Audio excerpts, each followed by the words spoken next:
Live. And we are live. We are. 5 seconds. Back in the old studio. Right?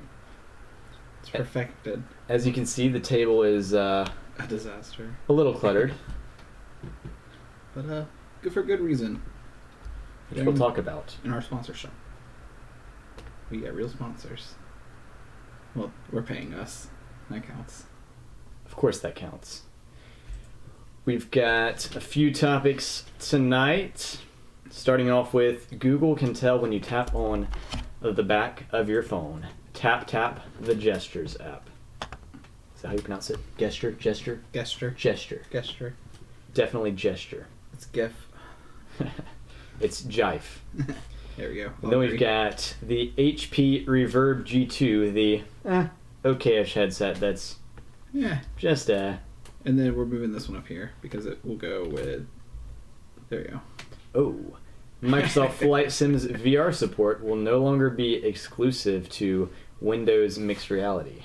Yeah. And it should be coming soon. Which is why the Reverb G2 is like, because all the other ones. Yeah. Android security and software updates will now last for 4 years instead of 2. So that's nice. It's really nice. And Google Chrome buys Neverware CloudReady. That's exciting for the people who use Neverware CloudReady. And nobody else will care.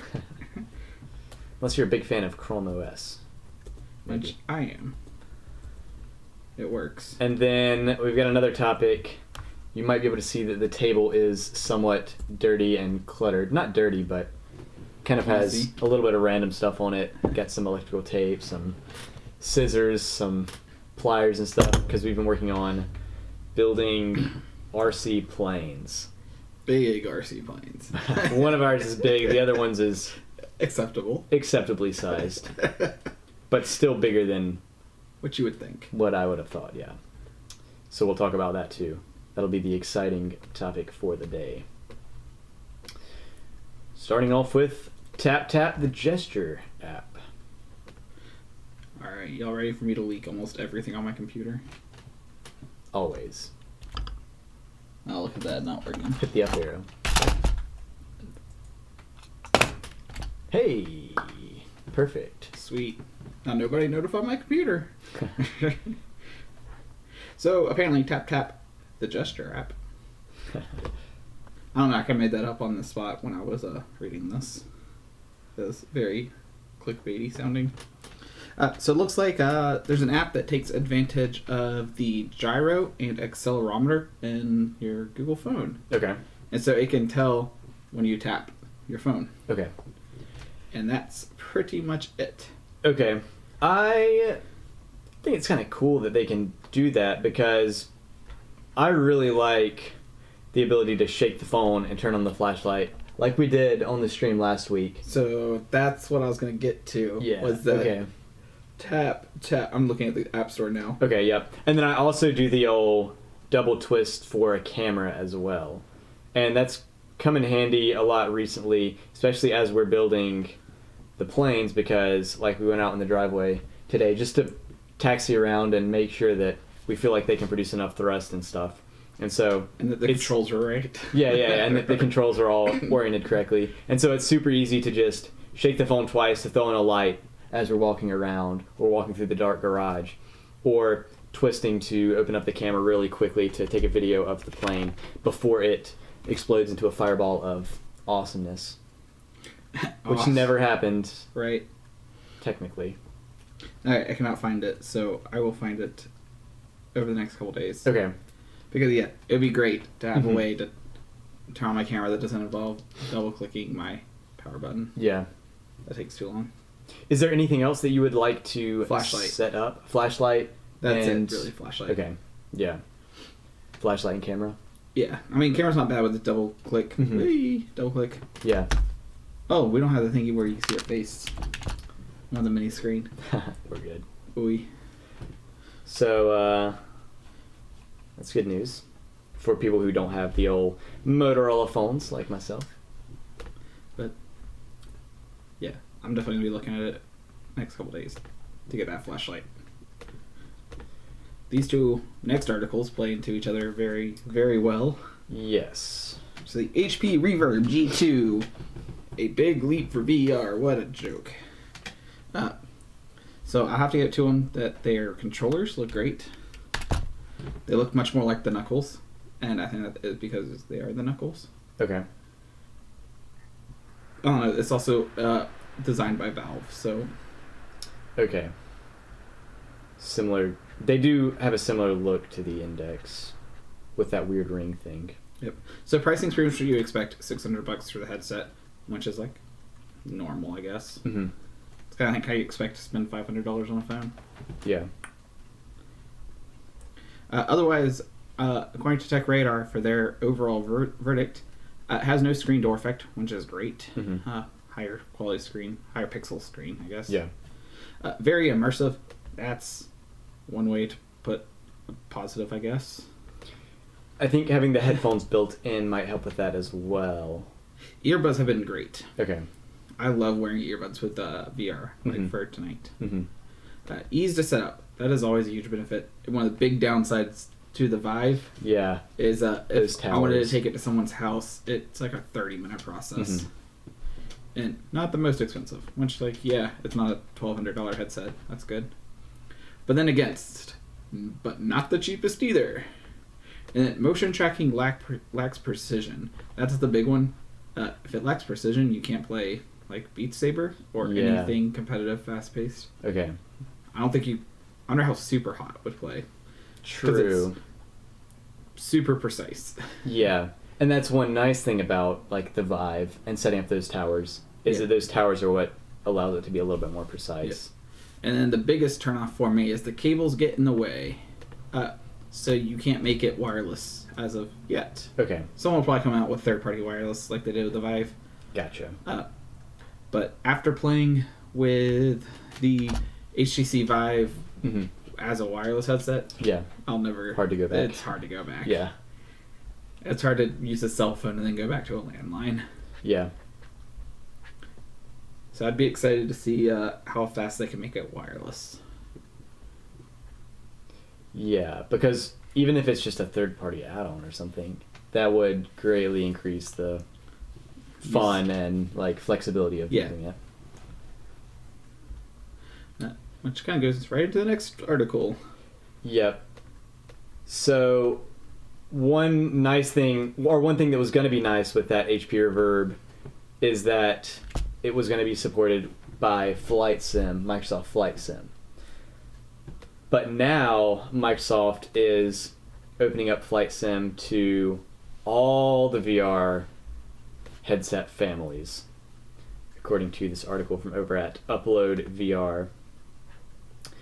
Microsoft said it will be open to all devices, Oculus family, Valve family, every family of headset is going to be supported. So previously, when it was just going to be those Windows mixed reality headsets, that was a big benefit of buying a Windows mixed reality headset, was that it would be one of the few headsets that would support Microsoft Flight Sim. But now, since all the other devices are also going to support it, it takes away some of that exclusivity. Yeah. So, which is a good thing for the user for sure, but it takes away some of the advantage of certain headsets. I would be curious on how much resource power this will take. Because, so I play it downstairs, and it's a 1080p screen, which is like standard. Mm-hmm. But then when we took it to a friend's house yesterday, we played in 4K. Okay. Exact same processor. They had slightly faster RAM and one step up in graphics from the 1060 to 1070. Okay. And the settings had to be pretty much the exact same. Okay, so your computer performance went up a little bit, and you're playing in 4K. So the question is, 4K versus VR, what's the performance difference there? And with VR, you're going to have pretty high resolution, higher than 1080p. Yeah. And also kind of running two screens. Yep. And then, so we were running 4K 60 hertz. Okay. And that's what we're doing downstairs, is 1080p 60 FPS. And so you need at least 90 for VR. Otherwise, you feel really nauseous. So, which is not optimal. Right. No kidding. So is it going to be one of those things where it's like, You can play in VR, but then your render settings are so low that you don't see the ground while flying in the plane. Yeah. That's what I would be worried about the most. Yeah. But we've been doing some Microsoft Flight Sim playing recently, and one of the big negatives is that when you're playing on the screen, you can just see in front of you, and you can have a button on your left thumb on your like yoke thing that makes you turn left, but it's not a smooth like pan slowly left. It's just from here, or you snap left or snap right. Right.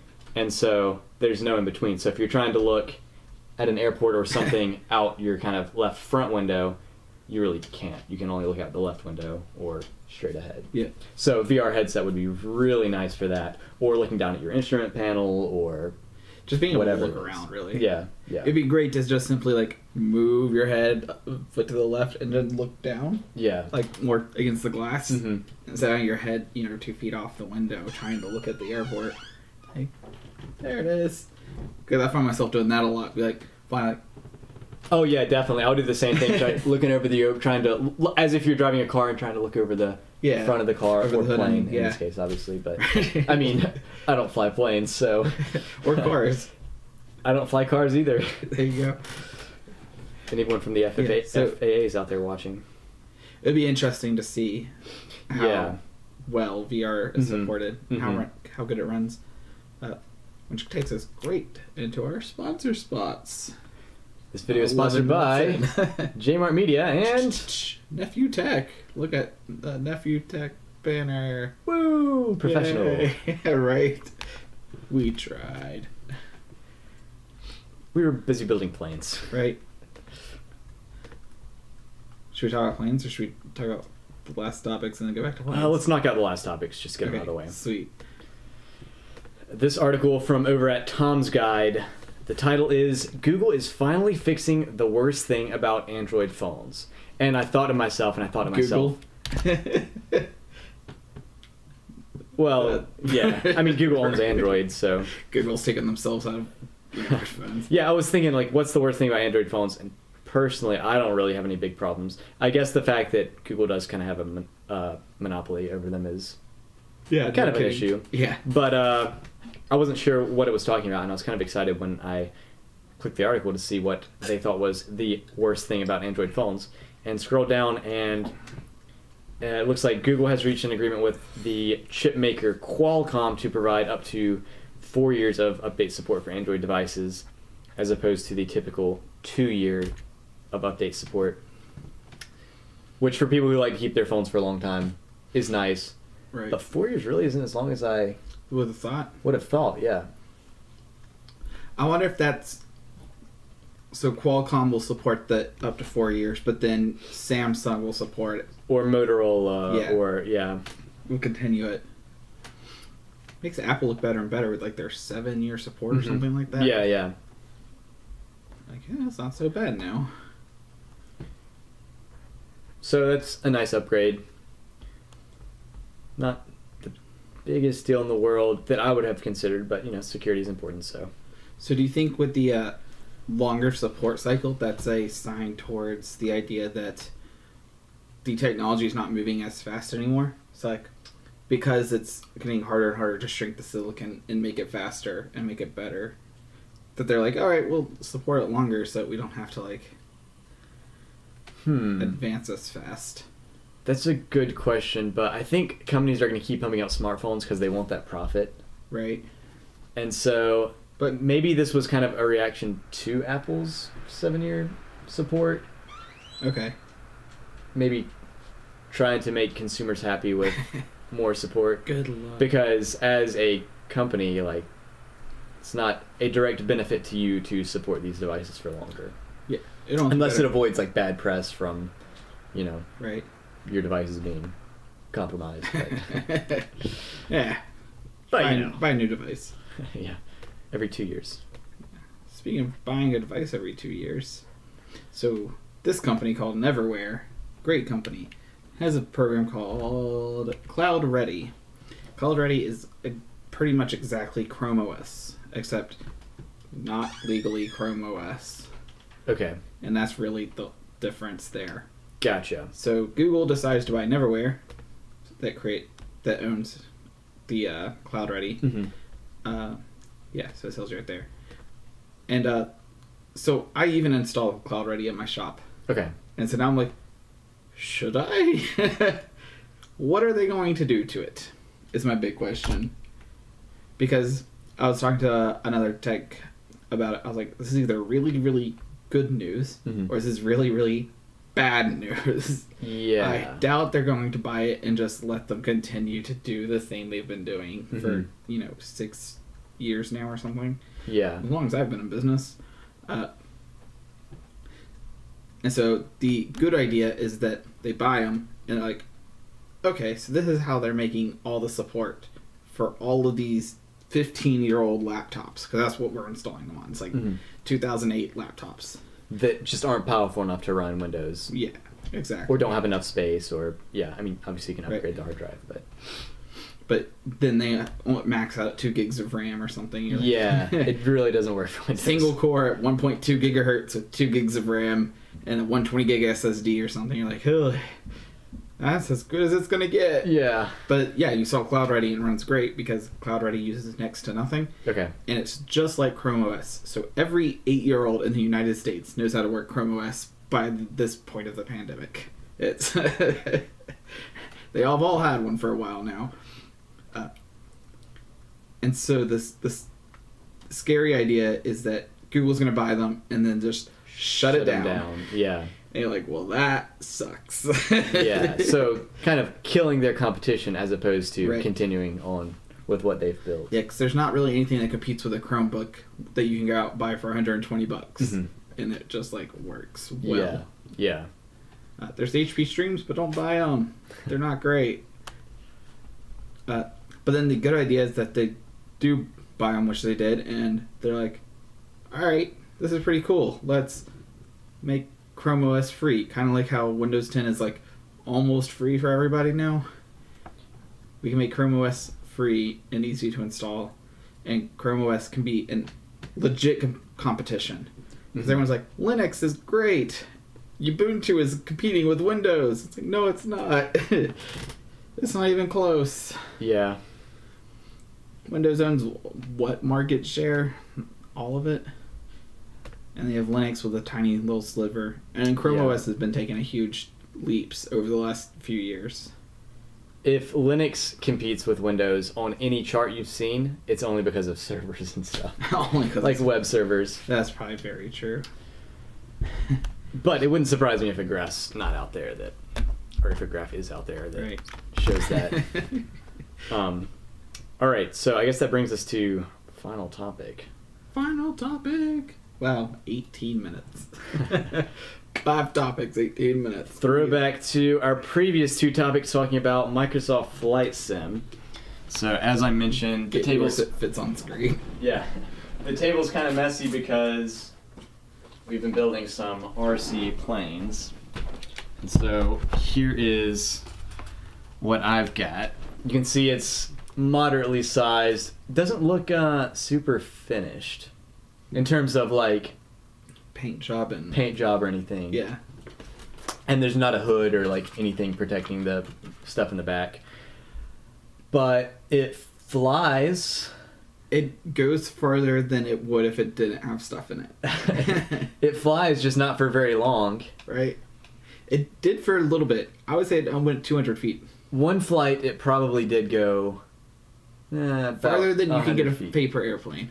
Farther than you could get a paper airplane. And then one flight, it went way less far than you can throw a paper airplane. It basically landed at my feet. And then on one video, it went up and crashed straight down into the ground and completely destroyed the nose. I did a big brain thing. Wright brothers, first flight distance. Do you think you beat them or they beat you? On your technically second flight. Yeah. Let me think. So 100 feet is, I'm going to say I did 100 feet because maybe 120 feet. Which is not very far. That's wild. But I feel like their first flight was probably pretty short because they're wanting to be careful. But at the same time, their plane is so much bigger than this. Right. That So 100 feet was 3 plane lengths. Exactly, yeah. So I'm going to say their first flight has to be further. You think it has to be further? You're going to love this. Their first flight, 120 feet. Oh, wow. That's crazy. 12 seconds. That's 10 feet a second. I feel like their speed was slower than mine. That would have been way slower. That's 10 feet a second. Yeah. So that's my plane right here. It's 20 inches and 20 inches plus like the tail and the prop. So it's a little bit longer than it is wide, which is not optimal actually, from what you said. From the limited research. From the right. diagrams we've seen online. But my plane pales in comparison. The wings are plugged in. They are? So yeah, just turn them. See if it fits on camera.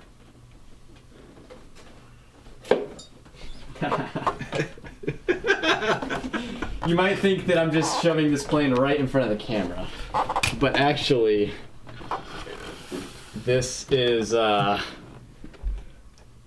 his plane. So the wings are exactly 40 inches Yep. long. So that's 40 inches there. So it is definitely a little longer than it is wide. Yep. But that's mostly because the tail's super long on the end. So we kind of just finished his after it was already dark. You can see he's got landing gear, which is really nice. So we were able to just kind of taxi it around and make sure everything felt right. It feels okay-ish. But we'll see how they fly. So I think the biggest difference, aside from like the clear size difference, is that mine does have extra technology on the inside. Extra technology inside. You need a sticker. Intel. Technology inside. Right. Which is a 3D gyro, which is should help me. Setting up on the table doesn't look that promising that it's going to help a lot. Yeah. But I'd be interested to see if, like, once it's moving at, 20 miles an hour in the air, if it actually changes anything. Yeah. He went to a local flight club, like RC Flight Club, Yep. earlier this week and last week. HT. I went to our local fight club. Flight, yeah.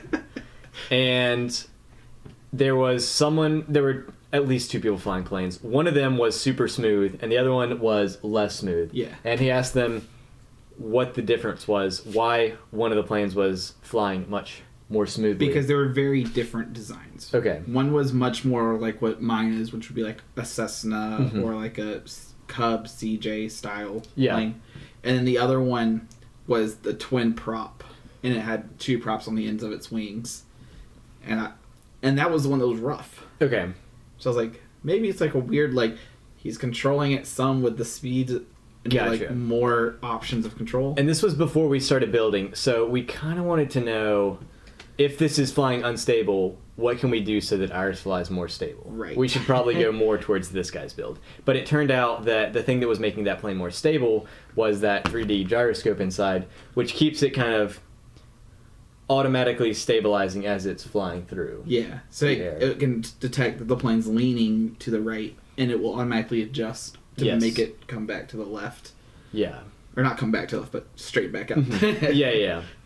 Which the quadcopters that we've flown before also have something like this, where if you adjust your sticks to where the quadcopter is at this angle, it automatically adjusts to stay as close as it can to this angle, as opposed to just letting go of the sticks and it just kind of tilting as gravity pulls it and lets it fall out of that orientation. Yeah, definitely. So, which is super important on the quadcopters, but also should be helpful, hopefully, assuming that it gets off the ground. Everything's set up right. It should make this plane fly a little bit smoother. Yeah. And also the massive size difference. In theory, the bigger size should be better, maybe? Easier to fly in wind and... hopefully nature can't take as much of a toll. Exactly, yeah. But then, like, one of the things I didn't want to do was go and research, like, this is the angle of this that you need and the angle of that, and, have a cheat sheet of everything. A lot of it was just like, here's what this plane looks like. Let's kind of draw a shape of that plane. Yep. So found a picture of a plane online and kind of took it into right. Okay, yeah, took it into some 3D modeling software and kind of scaled it down and took away a lot of the curves so that it was actually doable with that foam was board. the hard part, yeah. And kind of took dimensions and stuff from that and scaled it down. Whereas I straight up eyeballed everything based off of some of the dimensions on his plane and then looking at pictures online and just going with my gut. And so far, well, it's still in progress for flying. Mine tends to basically go straight up right now and then turn around and come straight down at a very fast speed. But both of ours, mine definitely has enough thrust to fly, and Jacob's probably has enough thrust. We've only really played around with it on the ground, but it definitely feels hard. like yeah. It feels like it's pulling really hard. So here's one picture I found on the internet of a DIY plane. Okay. That's kind of like what I saw, and I mean you can see some of the design shapes, but it's definitely a lot smoother than what it is here. yeah. And then I found this image here of this plane, and all I did was Google was like low poly 3D model plane, and I found this one, and this is what I had traced out. And so I took note to things like this angle here to this, and then like it goes up here, and this angle pretty much matches this one, and then this prop pretty much matches the top here, and this elevator, Yeah. hey, I mean you can't see me, but hey, matches with. So there's a lot of lines that I was able to follow. Okay. And then also kind of looking at the wheels and seeing that they're kind of underneath the front of the wings and... Yeah, at the windshield. And then their back wheel is literally, I mean, we can go back, way back there. Okay. I couldn't get it that far. I have to have, like, actual room to mount my wheel. So, but, yeah, that's pretty much all the design and I took from it. Otherwise, it was like, I kind of wanted to look like a Cessna. Yeah. So that's kind of what I went for. Looks like a very artistic take of a Cessna. And you currently have your camera on there, your first-person view camera, which I have not put mine on yet, but I have mine all set up and ready to go. It's just plug and play, and I just have to find the exact place I want to mount it in, probably hot glue a mount in. Yeah. So here's the one thing I think that helped me way over you. Okay. FN full screen. That way they can't see a link. So I had 3D modeled mine completely. Okay. And then you can see that I'd actually put measurements in on all the pieces. And that is really what made everything so much easier. Yeah.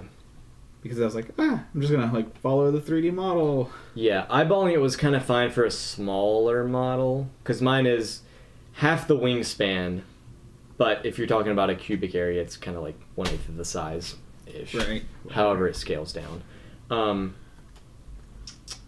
But, yeah, if I'd been trying to eyeball a bigger model like your size, that would have ended poorly. No, that's great. And then we also used different foam. I used some cheap dollar store foam, and he used some slightly more expensive hobby store foam. Noticeable difference. There's a noticeable difference. His has more of a plasticky finish, whereas mine has a papery finish. Yeah. And the cuts are way more chunky on mine and way more smoother on his. And it just feels stronger. It feels a lot stronger. We'll find out tomorrow on how strong it is. Yeah, we'll definitely find out. And it wasn't a lot more expensive either. No. It was probably about 50% more expensive by foot, or maybe even less than that, which is worth it. But then, like, I still have a little bit of leftover cardboard, and it was $10 for the thing. Yeah. So I spent $9 on the body of my plane. Yep. And then about $40 in hot glue. Yeah. I double checked it wasn't on. Yeah. But yeah, otherwise, I'm pretty excited. The other thing I'm excited for is like in the not VR but normal Microsoft Flight Simulator that we're doing. Is it's that single camera view that we were talking about? Yes. And then with our cameras, it's a single view, but you can't even move your camera. Mm-hmm. So I'm really interested. I might end up buying the parts like soon to do the 3 cameras, and so I can't wear 3 headsets, but I can take what's in the headset into monitors, and then just have 3 screens set up. Yeah, so if you're not familiar with how FPV works, this is an FPV or first-person view headset, and you put it on, you've got the camera on the plane, but the camera is glued in one place. So you look through here and you see out of the camera on the plane, or the quadcopter, or the RC car, or whatever it is. Whatever you glue it to. Yeah, basically wherever you glue that camera, you're going to see from that camera. And it uses radio frequency, blah, blah, blah. Anyway. What we want to do is hook it up to a monitor. So rather than looking in this camera, you're going to look into a monitor, and then put 3 cameras on the plane, and then you'll see 3 monitors. 3 cameras, or 3 view. 3 different views. Yeah, 3 different views through the cameras, wherever you put the camera. Right. Yeah, and then like I think it was you that had just mentioned it, because I didn't even think about it. I was like, have one front facing and have like 2 out the sides, and have like a super wide screen set up. And then I think it was you that said like, put one in the rear or like down, and then so instead of having like a super wide view, you have like 3 actually different views, more like a security system style. Yeah, I think I saw a video from, it was probably the YouTube channel Flight Test, who does a lot of plane building and flying videos. I think they had a switch set up on their radio that would allow them to switch the camera that was being transmitted over the VTX, so they could stay on their goggles on the same video channel, and they could just click something on their on their controller to, and it'll switch to the VTX. Yeah, almost like it's just switch out the camera wiring. Exactly, yeah. Basically just swapping the camera wiring from the data wires. Yeah. Data. Yeah. That's totally doable. It's doable. Is it worth it? No. Do you want to fly with your I'd rather just have 3 screens. You don't want to fly with your camera facing backwards? Right. It's hard enough facing forwards. You know, you could put the camera on like an actuating servo, and then you can just move your camera back and forth. Yeah, you could use like one of these knobs here to adjust that. Or... Yeah. I think use the other one for Who needs a rudder? Right? Who needs a rudder? You can just look left and right. So that's what we've been working on this week. Last week. Not last week, just this week. This past week. Right, this weekend. Yeah. Start like Friday. And that's what we'll continue working on. Forever and ever. Until there's some more news topics. We blew through that in 30 minutes. And we'll talk about that. No, we're actually going to talk for a second more to see what our performance looks like in the... Ooh, 100%. Is 100% performance good or bad? So I've been watching the stream. Not great. And it's been smooth. Okay. I don't know how we sound, but that's a totally different subject, I guess. Yeah, our mic setup is probably not optimal, but probably better than normal. Hey, you can hear us. That sounded great. Cool. Yeah, but it's not been stuttering like it has been the last couple of weeks. Because we're not video conferencing. Hallelujah. That's my fault. Right? It's weird hearing you without a robot voice. Yeah. Sweet. Otherwise, I think we're out. Have a good week. We'll talk about it next week. We're going to talk about all the things next week.